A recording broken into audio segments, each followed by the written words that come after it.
लंबी है गम की शाम मगर शाम ही तो है। जो लोग इस सोच के मालिक होते हैं यानी मुस्बत सोच के मालिक होते हैं वो कभी नाउम्मीद नहीं होते और ना उम्मीद नहीं होते बल्कि दूसरों को भी ना उम्मीदी के घेरे से बाहर निकाल लेकर आते हैं। बात कर रही हूँ आपके साथ दिल्ली यूनिवर्सिटी के श्यामलाल कॉलेज के तालिबे इल्मों और उस्तादों की। इन्होंने कोरोना के काल में एक खास काम करके दिखाया है। जी हाँ, ऑनलाइन इन्होंने एक लोगों को जोड़ा, एक ऐसा प्लेटफॉर्म दिया हर उस तालिबे इल्म को जो चाहता था कि उसके रिसर्च, उसकी सोच सब बच्चों के सामने आए। और वाकई ये कमाल का काम हो गया। पूरे देश से ऐसे बहुत सारे तालिबे इल्म जुड़ गए जो चाहते थे कि किसी तरह से तालीम को फ़रोग हासिल हो सके। न सिर्फ तालीम को बल्कि उनके साथ जो खुद परेशानी चल रही थी, क्लासेस नहीं कर पा रहे थे, उस्ताद उन्हें नहीं पढ़ा पा रहे थे, इस प्लेटफॉर्म ने उन्हें एक ऐसा बेहतरीन प्लेटफॉर्म दे दिया जिससे वाकई उस वक्त बच्चों की ज़िंदगी अपने आप बदल गई। तो चलिए आपको मिलवाते हैं श्यामलाल कॉलेज के तालिबे इल्मों और उस्ताद से। is working very hard for the magazine and you all एक नौजवान को उसकी सोच या उसकी रिसर्च या उसके शौक के मौजू पर पूरी आज़ादी के साथ बोलने के लिए एक प्लेटफॉर्म मुहैया हो जाना उसके लिए बहुत बड़ी बात होती है। कुछ तालिबे इल्मों के लिए ये ख्वाब जैसा हो सकता है, लेकिन इस ख्वाब को पूरा किया कुछ तालिबे इल्मों और उस्तादों की कोशिश ने। कोरोना के दौरान जब सब लोग नाउम्मीद से होने लगे थे और तालिबे इल्मों की तालीम और ज़हनी नश्मोनुमा रुक गई थी, उसी वक्त दिल्ली यूनिवर्सिटी के श्यामलाल कॉलेज इवनिंग के तालिबे इल्मों और उस्तादों ने मिलकर आपदा को अवसर में बदलते हुए एक नई पहल का आगाज किया था। ये पहल है GSTS यानी ग्रेजुएट स्कॉलर्स टॉक सीरीज। ये कोशिश है श्यामलाल कॉलेज के हिस्ट्री फैकल्टी के प्रोफेसर मनीष करमवार की। Graduate Scholar Talk series has completed its 100 talks of its 100 proficient speakers, chaired by 100 chief guests and continuing from last 100 Sundays. So to mark this event and to celebrate this milestone, we are organizing a mega event in the Conference Center of University of Delhi. GSTS एक weekly talk series है जो हर हफ्ते Sunday को 5 से 6 बजे के बीच online Google meet पर नश्र किया जाता है। इसमें ग्रेजुएशन के तालिबे इल्म अलग अलग मौजू पर अपने ख्यालात का इजहार करते हैं और इसके जरिए नौजवान तालिबे इल्मों को रिसर्च करने और सामाईन के सामने रखने का सुनहरी मौका मिलता है। 100 Sundays, 100 weeks, 100 speakers from 50 different locations of our country, 100 different ideas and 100 guests of honor from 70 different colleges of India. GSTS के प्लेटफॉर्म से पूरे देश के तालिबे इल्म अपनी सोच और ख्यालात मुश्तरक कर रहे हैं। यहाँ Delhi university, Chandigarh university, Lucknow university, NCERT, IIT और BHU जैसे कई तालीमी इदारों के तालिबे इल्म अपने ख्यालात पेश करते हैं। एक खास बात जो इस पहल को बाकियों से अलग बनाती है वो है कि इसे सरहदों में बांधा नहीं गया है। इस पर सुनने वाले और कहने वाले पूरे देश से कहीं से भी जुड़ सकते हैं और यही वजह है कि इस पहल को ऑनलाइन रखा गया है ताकि मुल्क के हर कोने से दूर दराज के खित्तों के नौजवान भी इससे जुड़ सकें। Bureau report, DD news.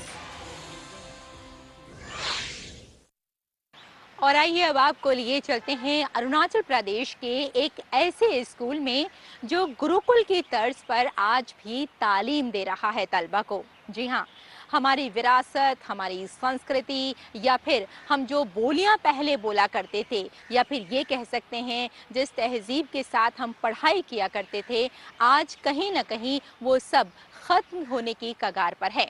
लेकिन भारत सरकार की कोशिश यही है कि अपने संस्कृति को बढ़ावा दिया जा सके और ये तो हम सभी जानते हैं कि हमारी जो तहजीब है, हमारी जो सकाफत है वो कितनी मालामाल है और यही सकाफत और यही तहजीब का एक ख़ास नमूना हमें मिलता है इस स्कूल में। और ख़ास बात यह है कि इस स्कूल के जो तलबा हैं वही रिवायती अंदाज में आपको नज़र भी आएंगे। झोपड़ियों में यहाँ पढ़ाई की जाती है, साथ ही साथ जो तलबा की ड्रेसेस हैं वो भी बड़ी रिवायती अंदाज में हमें नज़र आती हैं। तो चलिए चलते हैं इस गुरुकुल में और देखते हैं कि यहाँ किस तरह से तालीम को, रिवायती तालीम को फ़रोग़ दिया जा रहा है।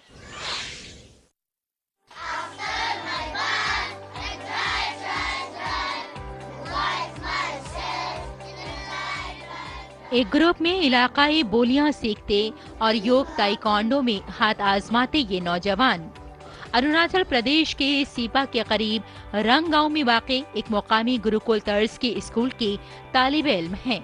जी हाँ, न्यूबू न्यागम येरेको जो मशरकी कामंग जिले के रंग गांव में पिछले 2 सालों से चलाया जा रहा है।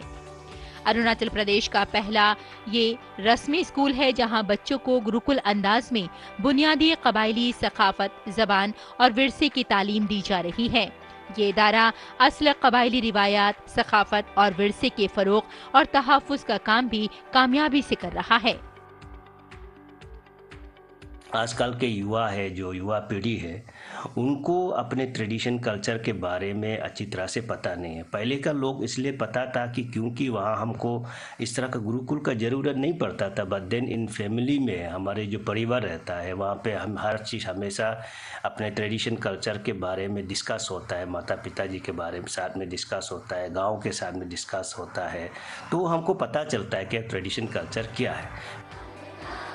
दर हकीकत नियशी कबीले की जबान में न्यूबू का मतलब पादरी, न्यागम का मतलब है दानिश्वर मुकर्ररीन और येरेको का मतलब है तालीम फराहम करने वाला इदारा। ये स्कूल इस सिमत में एक नज़ीर पेश कर रहा है। मुकामी रिवायती बांस की झोपड़ियाँ जिन्हें मुकामी तौर पर नामपो, नामलो, नामलू और निक्की नामलो के नाम से जाना जाता है, इन्हें अनोखे स्कूल को बनाने के लिए तामीर किया गया है। ये झोपड़ियाँ कदीम जमाने में रिवायती तालीमात को फैलाने के लिए बनाई गई थीं और अब इन्हें मुराक़बे और योगा के लिए इस्तेमाल किया जाता है, जिसकी क्लासेस यहाँ चलाई जाती हैं। न सिर्फ ये कि इस गुरुकुल में तलबा वही रिवायती बालों को बरकरार रखते हैं जो उनके पेशरो पहना करते थे। अपने विवेकानंद केंद्र द्वारा कुछ शिक्षकों की नियुक्ति की गई है और उनके माध्यम से वहाँ औपचारिक शिक्षा के साथ ही साथ अनौपचारिक शिक्षा भी प्रदान की जाती है, जैसे गीता श्लोकों का उच्चारण, देशभक्ति गीत सिखाना, देन लोक कथा, प्रेरक कहानियाँ, खेलकूद आदि ऐसी गतिविधियाँ सिखाए जाते हैं।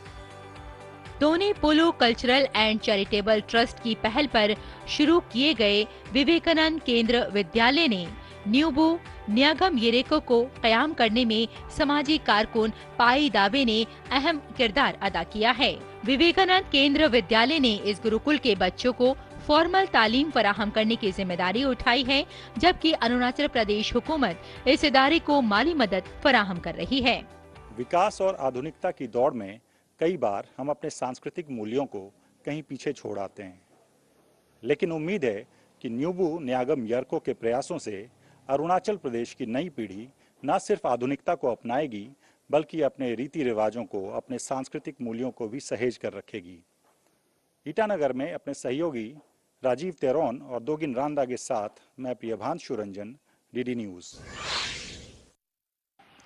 हम तो दरिया हैं, हमें अपना हुनर मालूम है, जिस तरफ भी चल पड़ेंगे रास्ता हो जाएगा। जी हाँ, कुछ ऐसे ही रास्ते बनाते हैं ऐसे लोग जो जानते हैं कि जिंदगी कितनी कीमती है, न सिर्फ उनकी बल्कि दूसरे लोगों की भी। और कुछ ऐसी ही शानदार कहानियां हम आपके लिए पेश कर रहे हैं गुड न्यूज़ जज्बा इंडिया में। आप जरा सा ठहरिए, हम वापस आते हैं एक छोटे से ब्रेक के बाद।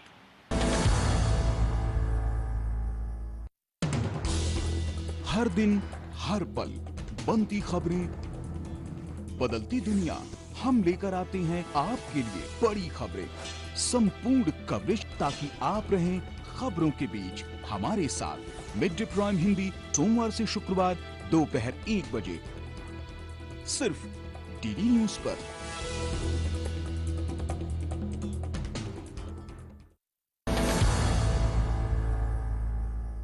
और अब आपको हम मिलवाते हैं उदयपुर के आर्टिस्ट वकार हुसैन से।